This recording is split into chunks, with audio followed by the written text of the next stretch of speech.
ইন্ডিয়াতে I love Mohammad বিতর্ক থামেনি, বরং ক্রমেই তীব্র হচ্ছে।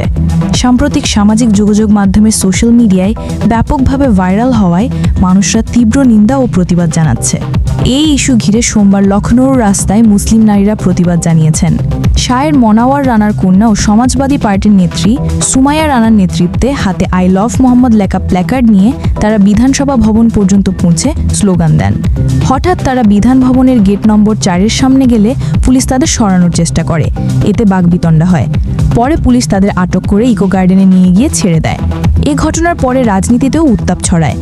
এআইএমআইএম প্রধান আসাদুদ্দিন ওয়াইসি ক্ষোভ প্রকাশ করেছেন কানপুরে একটি অনুষ্ঠানে আই লাভ মোহাম্মদ লেখা ব্যানার টাঙানোর কারণে বহু মুসলিমকে গ্রেফতার করে তাদের বিরুদ্ধে এফআইআর দায়ের করা হয়। এরপর সামাজিক যোগাযোগ মাধ্যমেও ব্যাপক প্রতিক্রিয়া দেখা যায়। এমনকি এক সনাতনী তরুণী মুসলমানদের সমর্থন জানিয়ে বলেন, হিন্দুদের মিছিলে জয় শ্রীরাম বললে গ্রেফতার হয় না, তাহলে মুসলমানদের কেন জেলে নেওয়া হচ্ছে? সুমাইয়া রানা প্রশ্ন তুলেছেন, আই লাভ মোহাম্মদ লেখা কখন থেকে অপরাধ হয়ে গেল? পুলিশ কোন ধারায় মামলা করেছে? তিনি অভিযোগ করেছেন, মিথ্যা মামলার মাধ্যমে মুসলমানদের ভয় দেখানো হচ্ছে এবং আইন শৃঙ্খলার নামে কেবল তাদেরই বিরুদ্ধে ব্যবস্থা নেওয়া হচ্ছে। তিনি যুবকদের বিরুদ্ধে দায়েরকৃত মামলাগুলো প্রত্যাহারের দাবি জানিয়েছেন। মুসলমানরা জানিয়েছেন, আই লাভ মোহাম্মদ বলার কারণে যদি জেল কাটতে হয়, আমরা জীবন দিয়ে আই লাভ মোহাম্মদ বলবো এবং বলবো আই লাভ মোহাম্মদ বলে যাব। প্রদর্শনে মেহনাজ শবনম, রেশমা নাসরিন, ইন্তেখাব, আফসান জাহান, পায়েল কিন্নরলতা জয়সওয়াল, বিজয়লক্ষ্মী সহ অনেকে অংশ নিয়েছেন।